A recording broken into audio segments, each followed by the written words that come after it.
Oi, gente, tudo bem com vocês? Bem-vindos ao Remodelado à Luz da Bíblia. E no vídeo de hoje nós vamos continuar a nossa série, né? Vai ser o vídeo que vai ser o último da nossa série, a parte 3. E no vídeo de hoje nós vamos falar sobre o destino dos fiéis e o paraíso criado por Deus.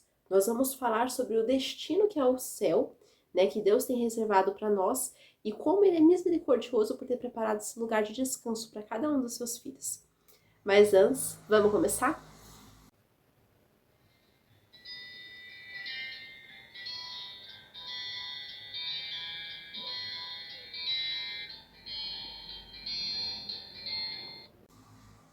Bom, a nossa leitura bíblica do vídeo de hoje vai se passar no livro de Isaías, no capítulo 65, a partir do versículo 17, que diz assim: Pois eis que eu crio novos céus e nova terra, e não haverá lembrança das coisas passadas, jamais haverá memória delas. Mas vós folgareis e exultareis perpetuamente no que crio, porque eis que crio para Jerusalém alegria para o seu povo e regozijo.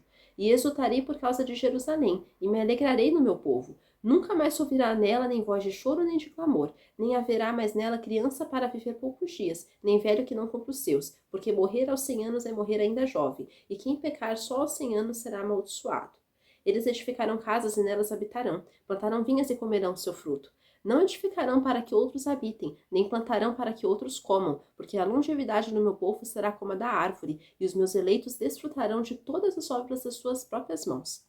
Não trabalharão debalde, nem terão filhos para calamidade, porque são a posteridade bendita do Senhor, e os seus filhos estarão com eles. E será que antes que clamem, eu responderei? Estando eles ainda falando, eu os ouvirei. O lobo e o cordeiro pastarão juntos, e o leão comerá palha como o boi. O pó será a comida da serpente. Não se fará mal nem dano algum, em todo o meu santo monte, diz o Senhor. Então a gente percebe aqui o novo do Senhor, o passado apagado.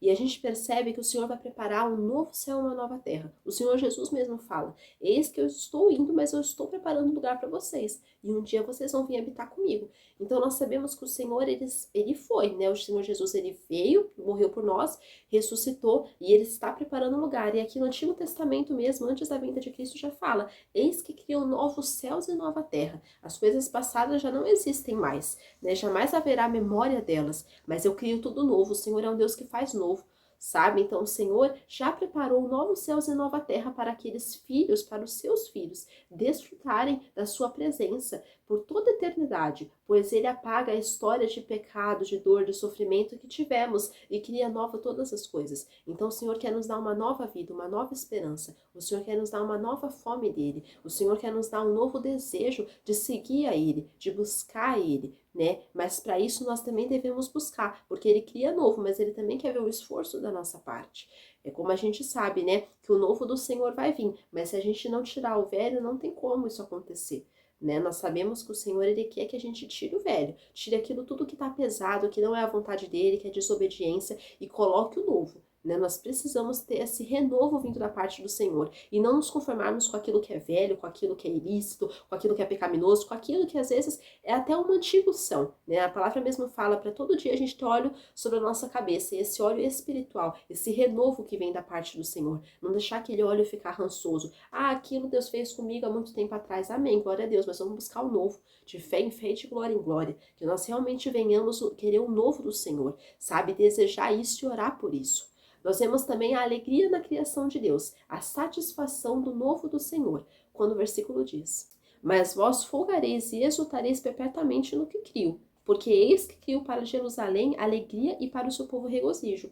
Então a gente sabe que esse lugar no céu, ele não vai ser um lugar triste, um lugar de lamento, um lugar de namúria, como aqui na terra, mas a gente vai se ver livre de tudo isso e vamos ter um paraíso celestial. Nós vamos ter um lugar separado para nós desfrutarmos da companhia de Deus, da companhia daqueles que foram fiéis a Deus também. E nunca haverá mais lá nem choro, nem dor, nem sofrimento, mas no inferno sim, que vai ser o destino dos infiéis. Vai ser choro e ranger de dentes por toda a eternidade, porque eles não quiseram acatar os conselhos do Senhor, não quiseram obedecer a Ele, né? Vai ter bênção, um futuro abençoado, né? Um futuro de uma eternidade inteira com Cristo para os fiéis, mas também vai ter o sofrimento para os infiéis.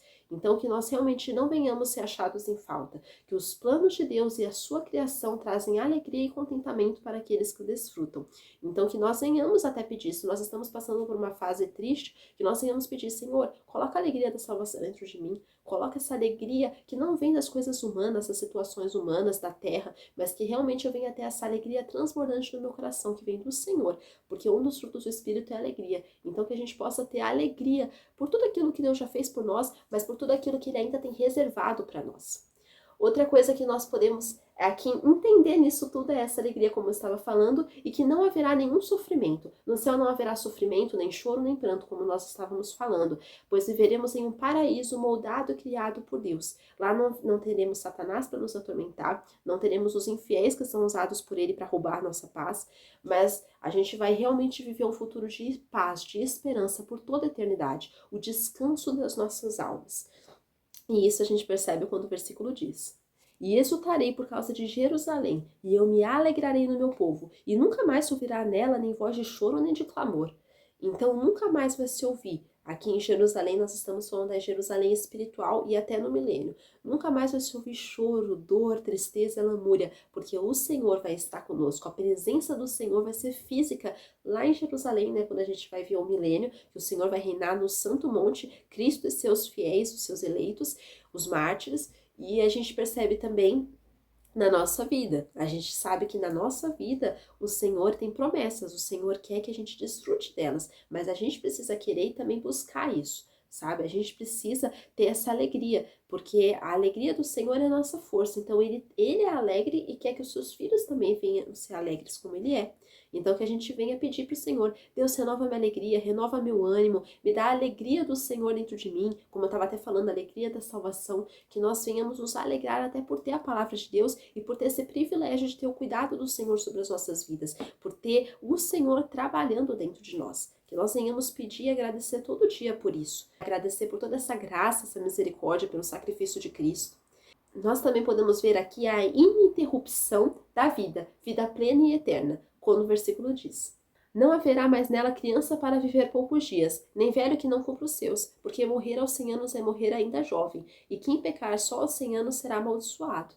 Então, que realmente nós venhamos pensar que a nossa vida não é somente aqui. É claro, nós estamos falando aqui, né, que vai ter uma vida eterna, né, no céu. Mas aqui, enquanto o Senhor estiver também reinando no Monte Sião, não vai ter essa vida pouca, curta, pequenada. Mas o Senhor vai fazer os nossos dias serem mais longevos, que a gente realmente venha desfrutar, e não só da longevidade, mas da alegria, porque a gente pode viver muitos anos aqui na Terra e não ter qualidade de vida nenhuma, não ter alegria, só ser enfado e cansaço, mas que realmente a gente possa ter essa satisfação, né?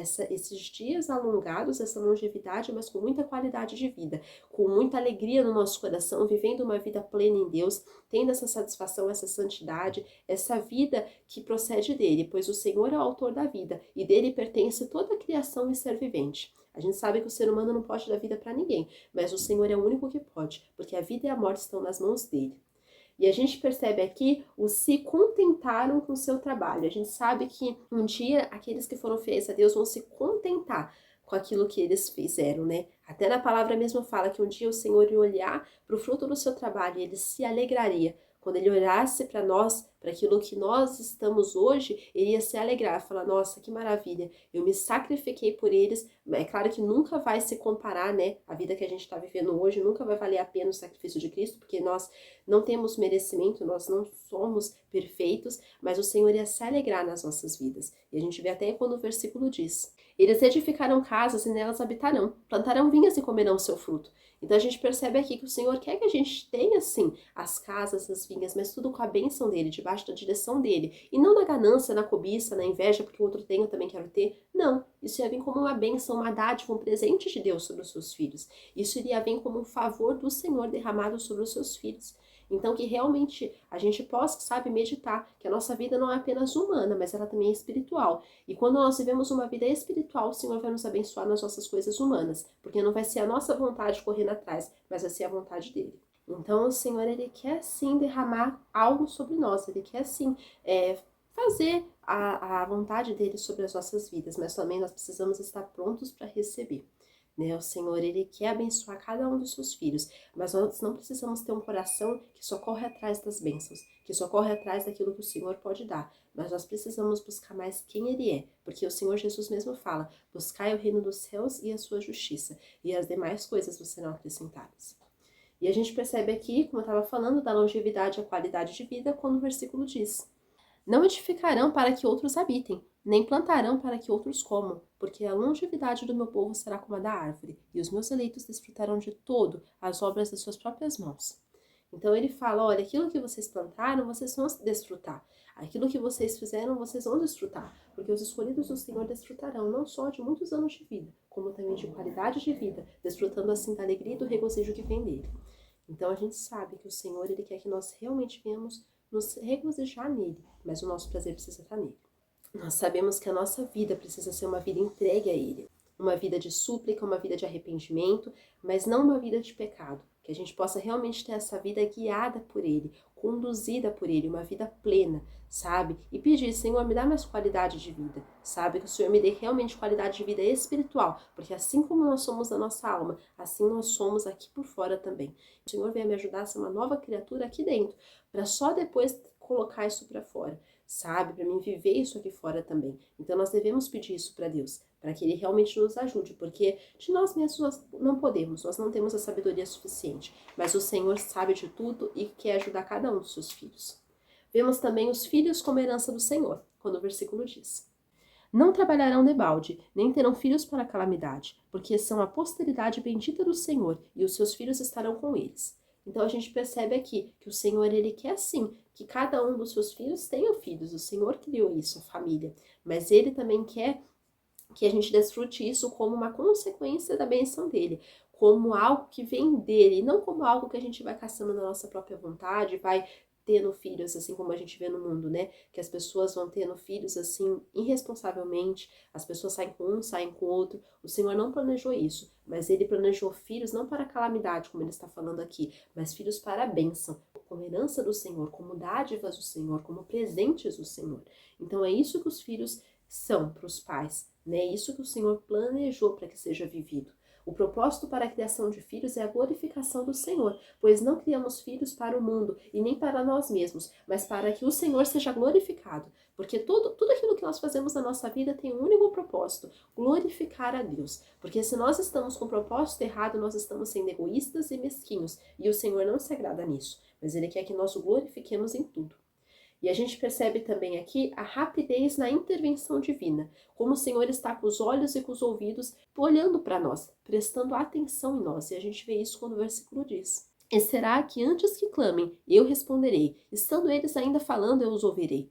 Então ele está falando assim, quando vocês forem orar a mim, tudo aquilo que vocês falarem, eu já vou estar com os ouvidos ali. Quando vocês estiverem me clamando, eu já vou estar olhando para vocês. Então repare que Deus não é um Deus distante, mas Deus é um Deus relacional. Deus não é um Deus que a gente está aqui e Ele está lá no universo passeando e não está nem escutando a nossa oração. Não, Ele fala que Ele está com aflito e com abatido de espírito. E quando a gente está orando, Ele já está prestando atenção. Ele já está ali, nossa, meu filho está me pedindo isso, nossa, meu filho está buscando a minha presença, nossa, meu filho quer me agradar, nossa, meu filho está pedindo a alegria da salvação. Eu vou atender os pedidos dele. É como Jesus mesmo fala, quando estiverem 2 ou 3 reunidos em meu nome, aí eu estou no meio dele. Ele não fala assim, né? Quando vocês estiverem ali com um monte de gente cercando vocês, aí sim eu vou estar no meio de vocês, porque eu só tô com muitas pessoas, ou então eu estou aqui, uma hora eu tô, outra hora eu não tô. Não. Ele fala, quando vocês estiverem clamando a mim, eu vou estar lá, eu vou estar ouvindo, eu vou dar a resposta, eu vou ouvir, vocês ainda vão estar falando, eu já vou vir com a resposta. Então é esse tipo de fé e esse tipo de mentalidade que Ele quer que a gente tenha, que Ele está conosco nos momentos tristes, felizes, quando a gente chora, mas quando a gente está praticando a palavra, Ele está conosco em todos os momentos, até a consumação dos séculos. E a gente também vê o que Deus realiza os impossíveis, que isso é a especialidade de Deus, é fazer o impossível. E a gente vê isso quando o versículo diz: o lobo e o cordeiro pastarão juntos, e o leão comerá palha como o boi. Pó será a comida da serpente. Não se fará mal nem dano algum em todo o meu santo monte, diz o Senhor.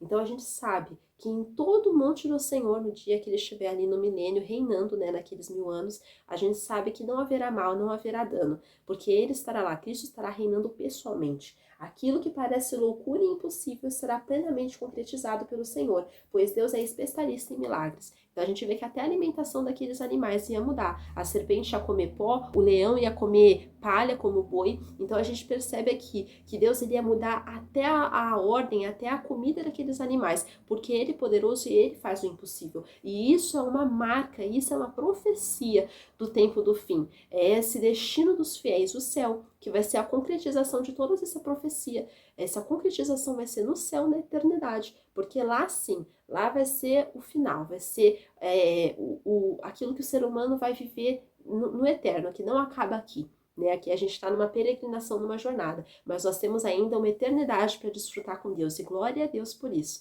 porque por mais que a nossa vida aqui na Terra possa, às vezes, até a jornada tá meio cansativa, mas o Senhor preparou um lugar de paz e regozijo, de alegria no Espírito, para que nós venhamos desfrutar isso com Ele.